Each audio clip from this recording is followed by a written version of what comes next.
ajarannya Ahlul Bait, ajarannya turunan Nabi, ajarannya habaib, ikuti. Sehingga siapapun yang tidak sesuai dengan ajaran, walaupun termasuk nasabnya sama, gak usah diikuti. Yang dimaksud adalah Al-Quran, ajaran Al-Quran dan ajaran daripada para habaib. Itu yang Anda ikuti, tidak akan sesat, dijamin oleh Nabi lama-lamanya. Dan Anda nggak bisa akan misah-misah ini Al-Quran dan ajaran habaib, nggak akan bisa. Kata Nabi, dua-duanya tidak akan berpisah sampai ketemu aku ada di mahsyar, sampai aku ketemu aku ada di telaga Kautsar. Karena itu jangan sekali-kali Anda akan memisahkan Al-Quran dengan ajaran habaib, akan sia-sia, karena Nabi sudah menas tidak akan berpisah sampai ketemu ada di telaga Kautsar. Nabi ada ini jamin surga kecuali yang dijamin oleh Nabi SAW. Nabi tidak pernah menjamin keturunannya pasti masuk surga. Nabi Nuh alaihissalam ada anaknya yang kafir. Demikian juga Nabi SAW. Nabi SAW berkata, Ya Fatimah binta Muhammadin, salini mimma lima syi'ti la ugni anki minallahi syai'a. Wahai Fatimah putri Muhammad, mintalah harta dariku, aku akan berikan, tapi aku tidak bisa menyelamatkan engkau dari Allah Subhanahu wa taala. Jadi tidak ada Nabi mengatakan keturunanku pasti masuk surga, itu enggak ada. Kenyataannya keturunan Nabi juga bermacam-macam, ya. Kita tahu sendiri kenyataan sekarang. Bahkan di sebagian tempat saya pernah dengar ada Habib yang murtad misalnya. Tapi kalau mereka beriman, kita harus hormati mereka. Kata Nabi SAW, Udzakirukumullah fi ahli baiti. Aku ingatkan kalian untuk menghormati apa? Ahlul bait, keturunanku. Apakah ada Habib-Habib yang salaf? Banyak Habib yang salaf. Rasulullah SAW beliau telah bersabda, Taraktu fikum amrayni lan tadillu ma tamassaktum bihima kitaballahi wa sunnata rasulih. Bahwasanya aku telah tinggalkan kepada kalian dua perkara yang tidak akan sesat kalian selamanya, yaitu Al-Quran dan Sunnah Rasulullah SAW. Hadis ini sahih oleh Imam Malik, Al-Hakim dan lainnya. Jadi tidak benar yang beliau katakan itu adalah Habib, ya.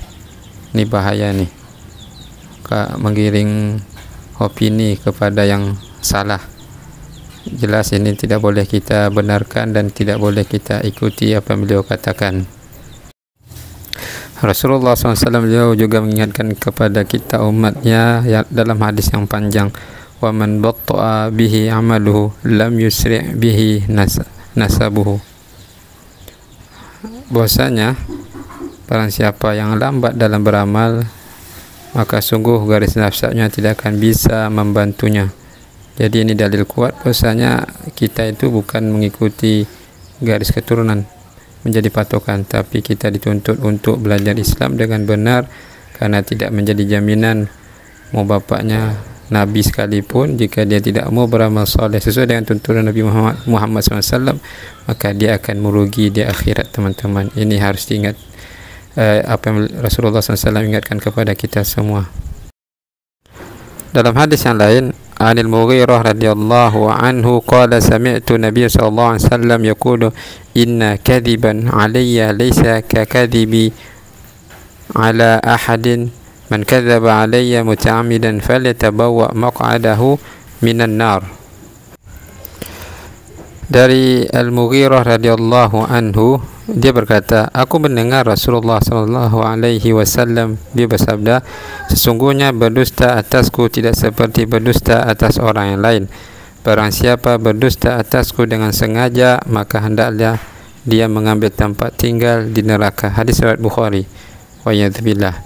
Beliau telah mengatakan sesuatu yang tidak benar yang disampaikan terkait Rasulullah SAW.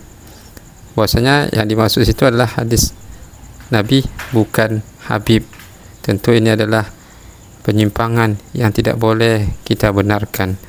Maka hendaklah kita sebagai seorang Muslim bijak dalam belajar agar jangan sampai taklid buta membenarkan pokoknya dia Habib pasti benar. Ini pemahaman yang keliru yang harus diluruskan. Kita ingatkan kepada kaum muslimin agar hendaklah berpegang teguh dengan Al-Quran dan Sunnah sesuai dengan pemahaman salafus saleh, bukan mengikuti suatu organisasi atau kelompok atau kiai atau habib yang ternyata menyelisih apa yang disampaikan oleh Rasulullah SAW. Maka hendaklah ini harus dijadikan pegangan kita bersama, dan hendaklah kita tetap bersikap bijak dalam menghadapi orang-orang yang telah keluar dari jalan yang lurus, karena hidayah itu adalah karunia Allah berikan kepada siapa yang Allah kehendaki. Dan hendaklah kita bersyukur jika kita termasuk di antara hamba-hamba Allah yang berada di jalan yang lurus, dan mari kita ajak mereka kepada kembali ke jalan yang benar untuk meninggalkan penyimpangan akidah, meninggalkan ibadah yang tidak sesuai dengan sunnah Nabi SAW, meninggalkan khurafat, takhayul yang dapat merusak kesempurnaan tauhid seseorang. Semoga ini dapat mencerahkan kita semua agar kita semakin lebih baik lagi dalam berislam. Barakallahu fikum. Wassalamualaikum warahmatullahi wabarakatuh.